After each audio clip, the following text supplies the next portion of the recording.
तीसरी जमात हिस्सा नंबर 1 से। माहौल का मुताला हमारे आसपास। हमारे आसपास अनगिनत अशिया मौजूद है। इन तमाम से मिलकर हमारा माहौल बनता है। इसमें मिट्टी, पत्थर, कंकर पाए जाते हैं। नदी, नाले, तालाब मौजूद है। हवा है, पहाड़ और टेकरियाँ है। सुनसान और बयाबान जंगलात है। खेत, घर और रास्ते भी है। मुख्तलिफ़ किस्म के जानवर हमारे एतराफ़ में पाए जाते हैं। मुख्तलिफ़ किस्म के दरख्तों, झाड़ियों और बेलों से हमारा माहौल सजा हुआ है। हम भी माहौल का एक हिस्सा ही है। चिड़िया और रास्ते में पड़ा हुआ पत्थर। अब हम अपने माहौल में मौजूद एक पत्थर और एक चिड़िया का मुआवजा करेंगे। पत्थर जहाँ है वही पड़ा रहेगा। उसे किसी ने उठाकर कहीं रखा तभी उसी की जगह तब्दील होंगी, मतलब बदली होगी। पत्थर कुछ खाता नहीं, इसके लिए इसकी बढ़ोतरी भी नहीं होगी। पत्थर बच्चों को जन्म नहीं देता। चिड़िया उससे मुख्तलिफ है। चिड़िया घोंसला बनाती है, इसलिए चिड़िया खुद इधर उधर जाती है।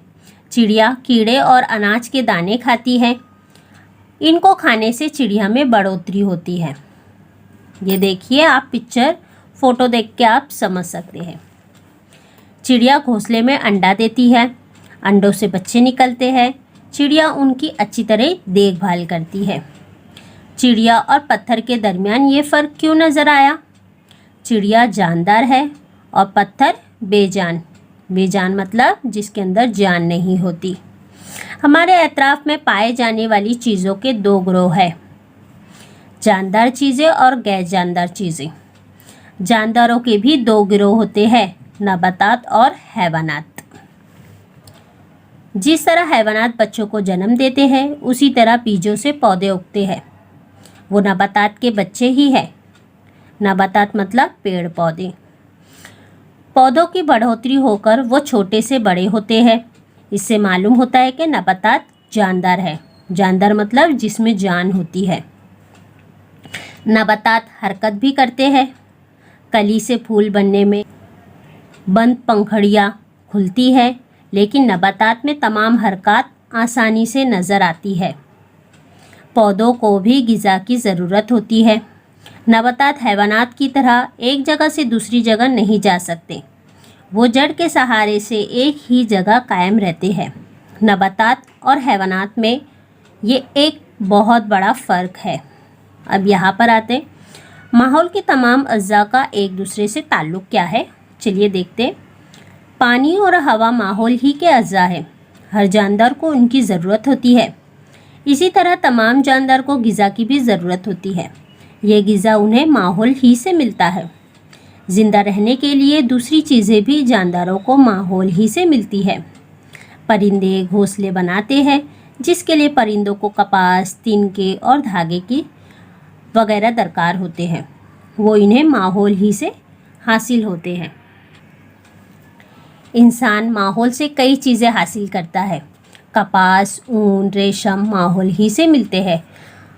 उनसे हम कपड़े बुनते हैं। ये कपास है, कपास से भी कपड़े बनते हैं। ये भेड़िया है, शीप जिसे हम कहते हैं, उससे ऊन वगैरह जो है वो बनते हैं। चटाइयाँ, टोकरियाँ, ब्यास के कागज़ जैसे चीज़ें इंसान माहौल से हासिल होने वाली अशिया से बनाता है। घर बनाने के लिए दरकार मिट्टी, पत्थर और लकड़ी इंसान को माहौल ही से मिलती है।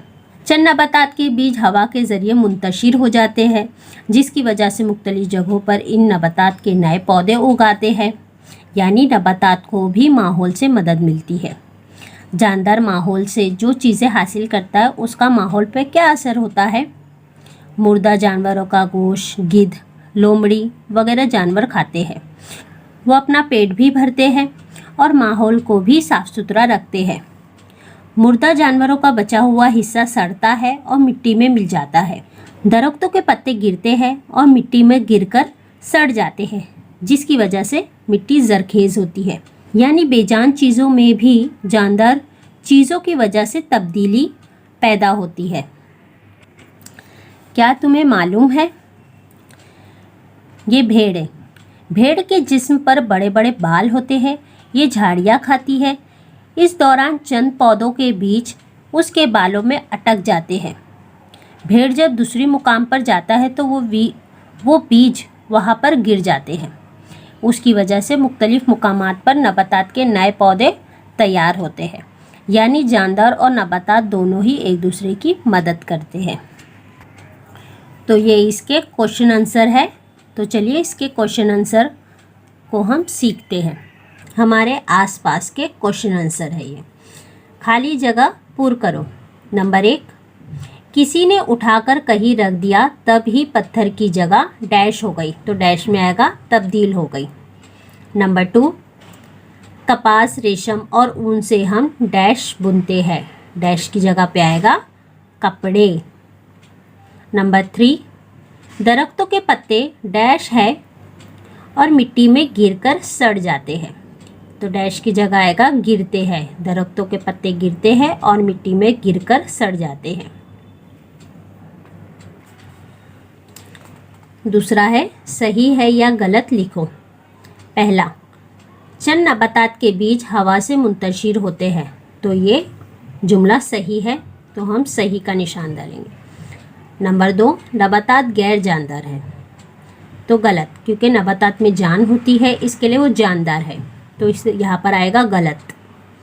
नंबर 3, कीड़े और अनाज के दाने खाने से चिड़िया में बढ़ोतरी होती है, तो ये सही आंसर है, तो इसको सही का निशान डालेंगे हम। सवालों के जवाबात लिखो। नंबर 1, इंसान को माहौल से कौन कौन सी चीज़ें मिलती है, तो इसका जवाब है इंसान को माहौल से हवा, पानी और ग़िज़ा जैसी चीज़ें मिलती है।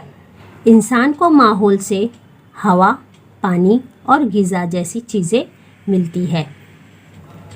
नंबर 2, नबातात को माहौल से किस तरह मदद मिलती है, तो इसका जवाब है चंद नबातात के बीज हवा से मुंतशिर हो जाते हैं, जिसकी वजह से मुख्तलिफ जगहों पर उन नबातात के नए पौधे उग आते हैं, यानी नबातात को भी माहौल से मदद मिलती है, तो ये है इसका जवाब। यहाँ पर मैं एक बात बोलना चाहूँगी, ये जो जवाब है ये बहुत बड़ा है, बच्चों को याद करने में काफ़ी परेशानी आ सकती है, इसके लिए इसका मैंने छोटा सा आंसर रेडी किया है, तो आप चाहो तो अपने बच्चों को, स्टूडेंट्स को ये वाला भी पढ़ा सकते हैं। नबातात को माहौल से किस तरह मदद मिलती है, तो इसका छोटा सा जवाब है, शॉर्ट आंसर है, नबातात के बीज हवा की वजह से मिट्टी में गिरकर नए पौधे उगाते हैं।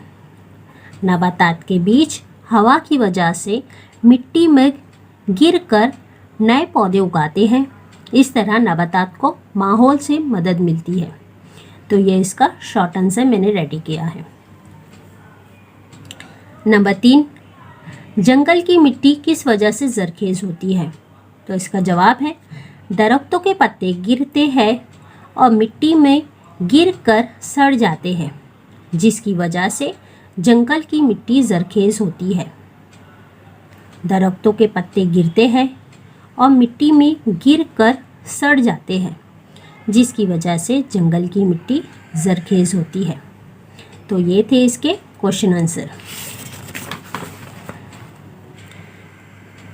वीडियो पसंद आया तो इस वीडियो को लाइक कर देना, शेयर करना और मेरे चैनल को सब्सक्राइब कर देना। Bye bye.